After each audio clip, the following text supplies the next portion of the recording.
अब हम यही कहेंगे प्रधानमंत्री जी से और भारत की आर्मी से कि हम फिर से अगर वो थोड़ा टटर पटर करे तो पीओके में घुस करके झंडा गाड़ देना चाहिए।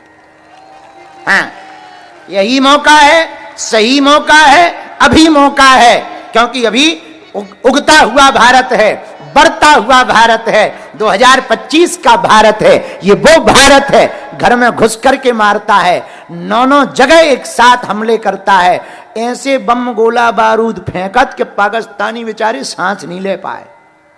जब तक घोषणा नहीं हो गई है चैन से सोए नहीं है, दिमाग खराब हो गए उनके। हाँ, दिमाग खराब। इसलिए हमको भारतीय आर्मी पर बहुत गर्व है। और जबलपुर में तो और अलर्ट रहा।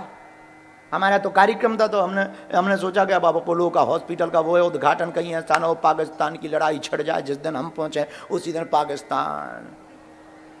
ये जबलपुर वालों के भी दिमाग में रहा जब रेड अलर्ट किया गया, लेकिन ऐसा कुछ नहीं है। बहुत दूर रहते हैं, अपन मध्य में हैं। पाकिस्तान की इतनी औकात नहीं है, क्योंकि चाइना, हम लोग चाइना के चार्जर पे भरोसा नहीं करते, वो मिसाइलों पे कर लेते हैं। बताओ तो, इनकी मूर्खता तो बताओ, इनकी बुद्धि तो बताओ। हम लोग चार्जर चाइना के नहीं लेते हैं कि पता लगता है कि जैसे लोग पट उड़ जाना है उनको। तो बताओ, वो मिसाइलें चाइना की ले लेते हैं, इन्हें शर्म नहीं आती अपने मन से। इसलिए तो एक हमें वीडियो देखा है, सही गलत भगवान जाने, हमें नहीं है ज्ञान उसमें, हमें तो वीडियो दिखाया गया, ओ मिसाइल उड़ी फुस और बगल ही में गिर गई। बोले कौन, किसके बगल में? बोले पाकिस्तानी चच्ची के बगल में गिर गई है। और गली ही नहीं है। आओ, बाद में पता लगा कि वो चाइना मॉडल था। तो पाकिस्तान बिगड़ेल औलाद है। हमें भरोसा है भारत की आर्मी पर।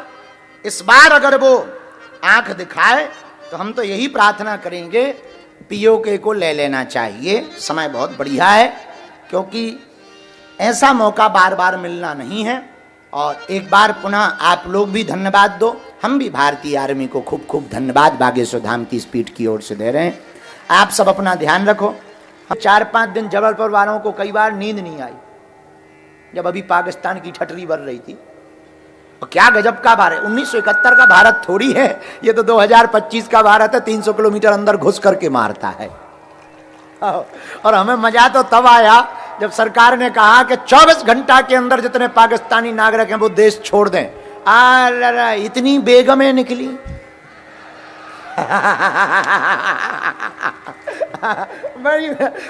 अच्छा देखो, मजा बात ये है, उनके खसम वहां है। अब बेगम, तो हमें बड़ी हंसी आई कि धन्य रे पाकिस्तान, लुगाइयां संभाल नहीं पा रहा है देश, क्या खाक संभालेगा। बताओ, जिनकी बेगमें भारत में खा पी रही हैं, उनसे देश क्या संभलेगा। इसलिए हम तो कहते हैं कि पाकिस्तान को सरेंडर कर देना चाहिए। जब लुगाइयां ही नहीं संभाल रही तो देश के हलवा संभालोगे तुम। लेकिन I proud of you Indian army. अंग्रेजी हमारी ऊंची लेवल की है, तो हमको बहुत गर्व है अपनी भारतीय आर्मी पर। धन्य है भारत के जवान। देखो, आप लोग मानते होंगे, हमारा तो सीधा सिद्धांत है भैया, देश के 2 ही रियल हीरो हैं। जो पर्दे पे आते हैं वो तो नचैया हैं। देश के 2 ही रियल हीरो हैं, सरहद पर खड़ा जवान और खेत में खड़ा किसान। हाँ, हमारी तरफ से तो अगर कोई ऐ जो रुक जा, हर बेते आगी सी बरसा दे, ठटरी के बड़े कई बार डर लगन लगत कि ना आ जाए, आफत हो जाए। अब हमारी शादी वादी नहीं भाई, करवाना क्या चाहता, मुंह सरचंद ठटरी के बड़े। आओ, नहीं, जब से आओ, जब से जो बीच बीच में मिस कॉल सी मार दे। बढ़िया, सीधे सारे आदमी, गांव के आदमी, हम तो जब से यही देख रहे कि पलटे ना जी। बॉक्स हमने चेक कर ले, जब हम खड़े हुए थे वो उद्घाटन में, तो हमने सबसे पहले जो ही चेक करो कि अगर आग ही ना आई तो अपन ने दही दौड़। बाहर में जो होना होगा देखा जाएगा, जलना थोड़ी है, कहा जलने थोड़ी आए। तो हमको बहुत गर्व है, भारत की आर्मी पर गर्व है। धन्य है, उन्होंने प्राणों की बाजी लगा करके। और जो घटना हुई पहलगांव की, निश्चित रूप से निंदनीय हुई, घोर निंदनीय हुई। उन्होंने धर्म पूछ करके मारा है। हिंदुओं, अगर तुम जगोगे नहीं तो वो तुम्हारे घर में घुसकर मारेंगे, तुम्हें चुन चुन करके मारेंगे, तुम्हें बीन बीन करके मारेंगे। क्यों? क्योंकि तुम हिंदू नहीं हो। तुम्हें बड़ा बुरा लगा होगा, मन में सोच रहे होगे गुरुजी ऐसा क्यों कह रहे, तुम हिंदू इसलिए नहीं हो, या तो तुम ब्राह्मण हो, या तो तुम क्षत्रिय हो, या तो तुम वैश्य हो, या तुम सेवक हो। जिस दिन क्षेत्रवाद, भाषावाद और जातिवाद के ऊपर उठकर तुम गर्व से कहने लगोगे हम कट्टर हिंदू हैं, तो हनुमान जी बोले स्नान करना पड़ेगा। बोले करे आओ, पीछे सरोवर है। हनुमान जी जैसे ही गए सरोवर में, उसी समय हनुमान जी के पैर को मगरिया ने पकड़ लिया।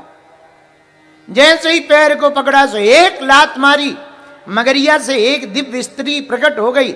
हनुमान जी बोले कौन हो? अरे बोले महाराज हम तो श्राप बस कारण मगरिया बने थे, पर ये जो साधु है इसकी दीक्षा इच्छा ना ले लियो, पक्को काल नेमी है नंबर 1 को, आओ दीक्षा में ना पड़ जाइयो। हनुमान जी बोले ऐसा? बोले हाँ। बोले हम पे तो कृपा हो गई। अच्छा देखो, मगरिया ने हनुमान जी के पैर पकड़ा, शंकराचार्य जी का पैर भी मगर ने पकड़ा, गज का पैर भी मगर ने पकड़ा। भागवत में कथा आती हाथी की, गज का पैर भी मगर ने पकड़ा। ये मगर बड़ा खतरनाक है, किसी का भी पैर पकड़ लेता है, हम तुम लोगों का भी पकड़ लेता है। जैसे कल अभी हम 1 घंटा बाद जब चले जाएंगे तो तुम घर जाओगे तो तुम्हारे पड़ोसी पूछेंगे कहाँ गए थे? अब वहाँ जेबीपी हॉस्पिटल गए थे, वहाँ बागेश्वर वाले गुरुजी आए थे। अरे हाँ हमें भी जाना था मगर, हमें भी जाना था मगर। कुछ लोग ऐसे भी मिलते, अरे बोले हम क्या बताएं, हम तो पहुंच गए थे, गाड़ी स्टैंड पे लगा दी, लेकिन मगर। लो देखो इसका भी पकड़ लिया पैर, ये मगर बड़ा खतरनाक है। हनुमान जी का पैर पकड़ा, शंकराचार्य का पैर पकड़ा, गज का भी पैर पकड़ा, हम तुम लोगों का भी पैर मगर पकड़ लेता है। हम भी अरे क्या बताएं, हमें भी दर्शन करने थे मगर। और कुछ लोग तो अरे हम तो पहुंच गए थे मगर। ये मगर बड़ा खतरनाक है, किसी का भी पैर पकड़ लेता। लेकिन हनुमान जी सफल कब हुए? हनुमान जी सफल हुए मगर पर। मगर पर चरण का प्रहार कर दिया तो मगर पैर पकड़े नहीं रहा, मगर का उद्धार कर दिया। ऐसे ही भक्त जब अगर और मगर पर चरण का प्रहार, अपनी वाणी का और विचार का प्रहार कर दें तो उन व्यक्ति को भी सफलता प्राप्त हो जाती है। हनुमान जी वापस आए, कालनेमी से बोले गुरुजी। कालनेमी बोला चेला दीक्षा ले लो। हनुमान जी बोले पहले दक्षिणा ले लो बाद में दीक्षा। बोले नहीं नहीं नहीं पहले। अच्छा कालनेमी ने कभी दीक्षा दी थोड़ी है, उसे लगा पहले दक्षिणा दी जाती होगी फिर दीक्षा। बोले ठीक है दक्षिणा ले आओ। उसे लगा ये देंगे सोना चांदी देंगे, जूड़ा देंगे या मुगदर देंगे। हनुमान जी ने दोनों पैर पकड़े, घसीटा मारा। कालनेमी बोला ये क्या है? हनुमान जी बोले ये तो अब दक्षिणा का टेलर है। और ऊपर उठा करके जहां एक पछाड़ मारी सो कालनेमी पहले नीचे गया फिर ऊपर चला, हमेशा के लिए गया। कालनेमी का भगवान ने, हनुमान जी ने उद्धार कर दिया। अब पर्वत के पास आए, पर बहुत प्रकार की बूटियों को जलते हुए देखकर, संजीवनी एक जैसी बूटियां देखकर हनुमान जी को लगा कि गलत ना हो जाए, प्रभु के प्राण बच जाएं। ये विचार नहीं करना है कि कौन असली है कौन नकली है, इसलिए पूरे पर्वत को ही उठा लेना चाहिए। इसलिए देखो जेबीपी हॉस्पिटल में भी एक दवाई नहीं रखी, सब रखी ताकि कोई भी रोगी आ जाए तो सबका इलाज मिल सके। ये हनुमान जी का मानो ये सूत्र यहाँ फिट हो रहा हो। हनुमान जी भी पूरा पर्वत लेके आए कि जितनी बूटियां हैं वो कोई ना कोई रोग के काम तो आएंगी ही आएंगी। इसलिए हनुमान जी ने पूरे पर्वत को उठा लिया और पूरे पर्वत को लाए तो चौपाई सिद्ध हो गए। लाए सजीवन लखन जी आए, लाए सजीवन लखन आए, श्री रघुवीर हरषि सिर लाए। गाइए श्री रघुवीर हरषि सिर लाए। सीताराम सीताराम सीताराम सीताराम सीताराम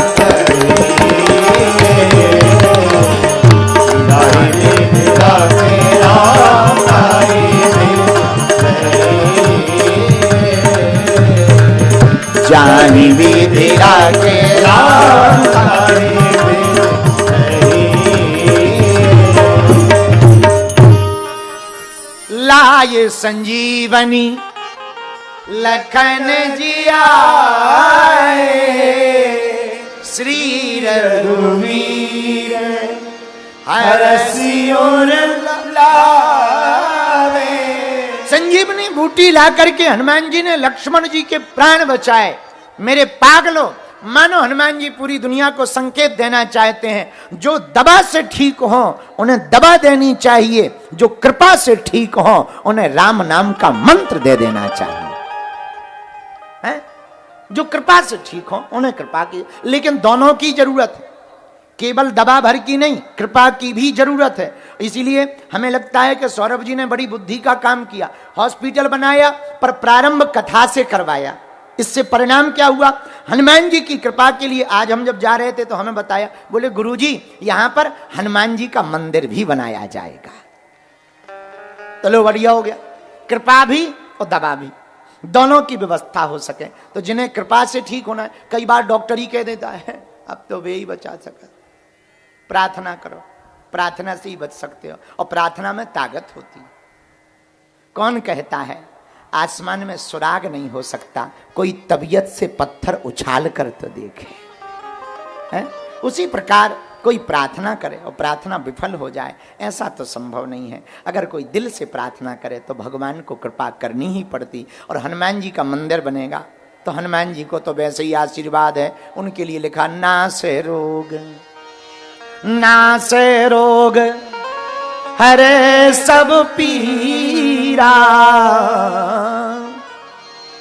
नासे रोग हरे सब पीड़ा। हनुमान जी महाराज का तो ये आशीर्वाद ही है। अगर रोग बन गया हो, पीड़ा बन गई हो, तो पीड़ा और रोग को मिटाने का काम वीर बजरंग बली का ही है। तो हमें लगता बागेश्वर बालाजी हनुमान जी के स्मरण के साथ आज ये जेबीपी हॉस्पिटल का जो आरंभ हुआ है, ये आरंभ नहीं है, अभी तो न जाने क्या क्या हनुमान जी को करवाना है। और हम हनुमान जी से प्रार्थना करते हैं इस हॉस्पिटल में जो भी आवे वो निरोगी होकर के जावे, और भगवान उनको बल देवे, भगवान उन पर कृपा बनाए रखवे। और सब पर हम तो जो ये भी प्रार्थना कर रहे हैं, संपूर्ण जबलपुर कौशल प्रांत, संपूर्ण मध्य प्रदेश, पूरा विश्व भगवान हनुमान जी की कृपा से निरोगी रहे, और सब पर हनुमान जी की कृपा बनी रहे। बोलो सीताराम, सीताराम। जोर से बोलो, और जोर से बोलो, साधु जी सीताराम, साधु जी सीताराम, साधु जी। सीताराम। तो एक दिन के लिए हम जो है यहाँ पर आए, हमें बहुत अच्छा लगा, हॉस्पिटल भी हमने देखा, बहुत अच्छा लगा। पुनः कभी समय मिलेगा इसी क्षेत्र में कहीं बढ़िया 2-3 दिन की हनुमान जी की कथा सुनाएंगे। और बहुत दिन से कथा सुनाई भी नहीं, दरबार भी नहीं लगा है, तो दरबार भी लगाया जाएगा। हाँ, बाकी कल रात को हम जबलपुर मंडल से भी मिले, बहुत आनंद आया। अभी हमारा भी बुढ़ापे का शरीर है, तो ज़्यादा देर बोलें, ज़्यादा चलें तो आगे को लोगों थक जाता है, शरीर ही है। लेकिन जबलपुर आके हमें फिर से अच्छा लगने लगता है। अब जबलपुर है ही अच्छा, जहाँ नर्मदा मैया का किनारा, नर्मदा बह रही हैं कल कल किन्नों, और जबलपुर वाले तो वैसे ही महान होते हैं। अब अभी पाकिस्तान से लड़ाई चल रही थी तो सबसे ज़्यादा अलर्ट यही था जबलपुर में। तो एक सज्जन हमसे बोले महाराज यहाँ एक बात हम बोल दें, बुरा ना मानना, पत्रकार भी बैठे हैं,